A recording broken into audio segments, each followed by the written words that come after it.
হাদিস শরীফে এসেছে যখন আদম আলাইহিস সালামের সময় প্রায় শেষ হয়ে যাচ্ছে, ওনার বার্ধক্য শেষ বয়স চলে আসছেন, উনি তার সন্তান শীষকে শীষ এদিকে আস, বাবারে আমার তো বয়স হয়ে গেছে, আমি চলে যাব, আনতা খলিফাতি মিন বাদি, আমার পর তুমি আমার প্রতিনিধি হবে। সুবহানাল্লাহ, আমার পরে তুমি আমার প্রতিনিধি। কিতাব প্রমাণ করে আদম আলাইহিস সালাম যখন দুনিয়ার মধ্যে আগমন করছেন, আদম নবীর কপালে আমার নবীর নূরটা ছিল। আদম আলাইহিস সালামের কপালে আমার নবীর নূরটা ছিল। এই নূর মুবারক আল্লাহ পাক এরপরে ওনার সন্তান শীষকে দিয়েছেন।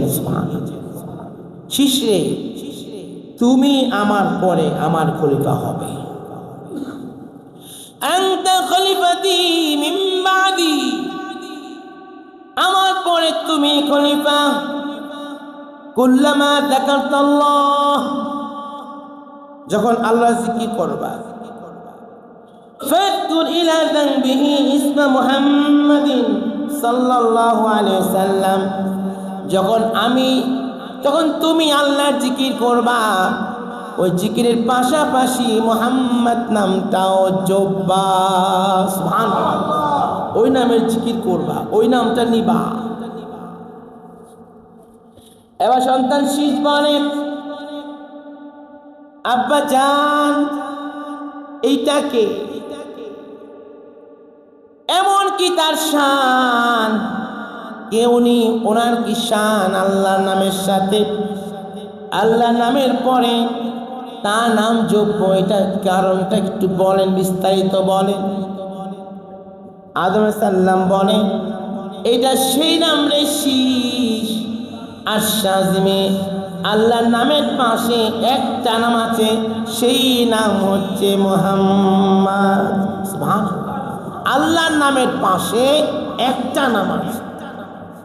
দুনিয়ার মধ্যে বহু নবী রাসূল আসবে, বহু নাম আছে, কিন্তু আল্লাহর নামের পাশে একটাই নাম, তার নাম মুহাম্মদ সাল্লাল্লাহু আলাইহি ওয়াসাল্লাম। সুবহানাল্লাহ, এ সন্তান শীষ, এটা এমন নবী, এটা এমন নবী, তোমার বাবাও নবী, উনিও নবী, দুই নবীর পার্থক্য শোনো। তোমার বাবা একটা ভুল করার কারণে জান্নাত থেকে বের হয়ে গেছেন, এই নবী নয়, এই নবীর উম্মতেরা হাজার হাজার ভুল করে জান্নাতে ঢুকে যাবে। তোমার বাবা তো একটা ভুল করেছে, আল্লাহ তো বাবাকে জান্নাত থেকে বের করে দিয়েছেন, আর এই নবীর উম্মতেরা হাজারো ভুল করে জান্নাতে ঢুকে যাবে। সুবহানাল্লাহ, তোমার বাবা একটা ভুল করার কারণে 300-350 বছর লজ্জায় সামনের দিকে তাকায় নাই, প্রায় 350 বছর পরে তোমার বাবা তাওবা আল্লাহ পাক কবুল করেছে। কিন্তু এই নবীর উম্মতের এত বাদাম আল্লাহ পাক নবীর খাতিরে দিয়েছে, 300 বছর নয়, একদিকে গুনাহ করবে আরেকদিকে হাত বাড়াবে, আল্লাহ পাক নবীর খাতিরে তাদের ক্ষমা করে দিবে। তোমার বাবা একটা ভুল করার কারণে জান্নাত থেকে তো শুধু বের হয়েছে, এখানে শেষ নয়, পোশাকগুলো খুলে খুলে গেছে, পোশাকগুলো খুলে গেছে, বিবস্ত্র হয়ে জমিনের মধ্যে আমি আসছি। আর একটা ভুল করার কারণে আর আখির জামানার নবীর উম্মতেরা হাজারো ভুল করবে, আল্লাহ কাপড় খুলবে না, বরং গুনাহগুলো ঢেকে রাখবে। হাজারো ভুল করবে এরা, আল্লাহ গুনাহ ঢেকে রাখবে, সাত্তার নামের খাতিরে গুনাহ ঢেকে রাখবে, আর গাফফার নামের খাতিরে ক্ষমা করে দিবে। সাত্তার নামের খাতিরে গুনাহগুলো ঢেকে রাখবেন, গাফফার নামের খাতিরে আল্লাহ এদেরকে ক্ষমা করে দিবে। এবার শীষ বলে, আব্বাজান সেই নবীর উম্মতের কতই না ভাগ্য, কতই না শান। ওই নবী বলল, হ্যাঁ এর জন্য তোমাকে বলেছি, যখনই আল্লাহ জিকির করবা, আল্লাহ জিকির পরে এই নবীর নাম নিবা। সুবহানাল্লাহ। এর জন্যে প্যার হাজিরিন, নবীর সম্মান গাইতে পারা নসিবের ব্যাপার। আমার নবীর নাম শুনলে অনেকের আবার কষ্ট লাগে, আছেন নাই? অনেক বলে জিকির করবেন, ঠিক আছে, কেন আবার জিকির লাস্টে কেন বলেন লা ইলাহা ইল্লাল্লাহর পরে কেন বলেন মুহাম্মদ রাসূলুল্লাহ সাল্লাল্লাহু আলাইহি ওয়াসাল্লাম কেন বলেন? আছে কি নাই? কাজী নজরুল কি বলে দেখেন, মুহাম্মাদের নাম জপেছিলি বুলবুলি তুই আগে, মুহাম্মাদের নাম জপেছিলি বুলবুলি তুই আগে, তাই বুঝি তোর কণ্ঠের গান, তাই বুঝি তোর কণ্ঠের গান এমন মধুর লাগে ওরে, এমন মধুর লাগে। সুবহানাল্লাহ।